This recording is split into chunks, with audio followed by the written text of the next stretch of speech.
The moment I saw the woman waiting by the restaurant window, my heartbeat stumbled so hard I nearly turned around and walked back into the rain. She wasn't my friend's younger sister. She wasn't a stranger. She was my boss. For one impossible second, the entire world felt like it had folded in on itself. Every difficult morning at the office, every awkward meeting, every quiet glance across conference tables suddenly rushed back into my mind. If you found yourself standing there, realizing the blind date you had reluctantly agreed to was with the one person you had spent years trying to impress professionally, would you stay, or would you run before either of you had to say a single word? My name is Nathan, and I had spent most of my adult life believing work was safer than relationships. Growing up in Ohio, my father disappeared when I was 12, leaving my mother to work 2 jobs just to keep the lights on. Watching her sacrifice everything taught me responsibility, but it also taught me fear. I convinced myself that depending on people only led to disappointment. By 33, I had built a stable career as a financial analyst in Chicago. My apartment was spotless, my bills were always paid early, and my evenings were painfully quiet. My closest friend, Samuel, constantly reminded me that surviving wasn't the same as living. For months he insisted his sister wanted to meet someone genuine, someone who cared more about character than appearances. Eventually, exhausted by his persistence, I agreed to one blind date.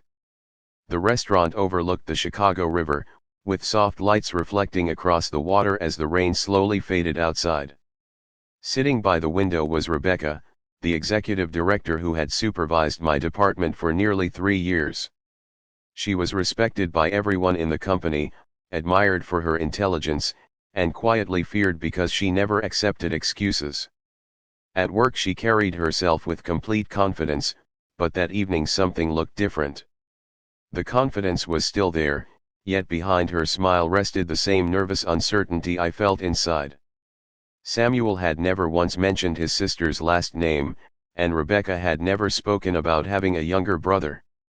Somehow both of us had walked into the same unbelievable surprise. The first few minutes felt painfully awkward. We laughed at the coincidence, but beneath every smile was uncertainty about what would happen the next morning at work. Rebecca admitted she had almost left when she recognized me through the restaurant window. She had spent years separating her professional life from everything else because leading a large company required constant emotional distance. I confessed that I nearly walked away myself because I worried people would assume my career depended on something other than hard work. Yet neither of us left. Instead, we stayed long enough to discover that outside the office, we were simply 2 lonely people carrying far heavier burdens than either had ever revealed. Hours passed without either of us noticing. Rebecca shared stories about helping raise Samuel after their parents died in a highway accident when she was only 22. Every promotion she earned had come through relentless determination, but every achievement also demanded another personal sacrifice. She had skipped birthdays, holidays, friendships, and relationships because survival came first. Listening to her, I realized the woman everyone considered intimidating had spent years quietly protecting the only family she had left. She wasn't emotionally distant because she lacked compassion. She had simply learned that carrying everyone else's weight left little room for her own happiness. For the first time since joining the company, I also allowed someone to see behind my carefully controlled life. I spoke about my mother's endless sacrifices, the nights she cried after thinking I had fallen asleep, and the promise I made to never become a burden to anyone. Rebecca listened without interruption. There was no judgment, no executive authority, no performance review. Just understanding. Somehow, 2 people who had exchanged hundreds of business emails discovered they had never truly met until that rainy evening. The following weeks became unexpectedly complicated. At work, we maintained complete professionalism. Every meeting remained exactly as before. Every project was evaluated fairly. Neither of us wanted anyone questioning the integrity we had worked years to build. Outside the office, however, quiet dinners slowly turned into long walks along Lake Michigan, visits to local bookstores, and conversations that stretched late into the night. We laughed more than either of us expected. Yet beneath every happy moment lived a constant fear that our growing connection might eventually cost one of us everything we had earned. That fear became reality sooner than expected. A co-worker noticed us leaving a charity event together and rumors spread quickly throughout the office. Whispered conversations replaced friendly greetings. People questioned whether promotions had been earned honestly. The company board launched an internal review despite finding no evidence of misconduct. Rebecca endured criticism from executives who suggested her judgment had been compromised.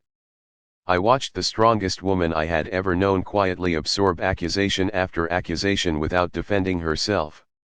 She refused to use her position to silence anyone because she believed integrity meant accepting scrutiny rather than avoiding it.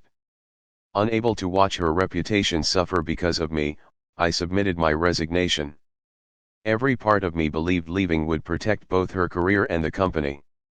When Rebecca learned what I had done, she didn't try to stop me immediately. Instead, she asked me to meet her one last time after business hours. She explained that spending a lifetime sacrificing happiness for responsibility had already stolen enough from both of us. If I left simply to satisfy gossip, then fear would once again decide the course of our lives. She announced her own decision the following week. She stepped down from her executive position after helping appoint a qualified successor, choosing peace over prestige. It shocked everyone, but for the first time in years, she looked genuinely free. Months later, we opened a small financial consulting firm together in a quiet suburb outside Chicago. The office wasn't glamorous. We didn't have towering windows or expensive conference rooms. What we did have was honesty, mutual respect, and the freedom to build something without hiding who we were. Clients came because they trusted us, and that trust slowly grew into success neither of us had imagined. Samuel often joked that his worst blind date planning had somehow become his greatest accomplishment. Every time he said it, Rebecca and I laughed because we both knew life had written a better story than either of us ever could.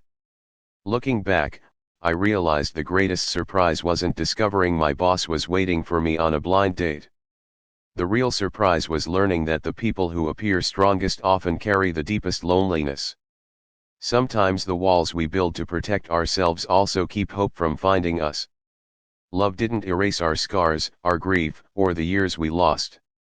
It simply reminded us that second chances rarely arrive the way we expect them to.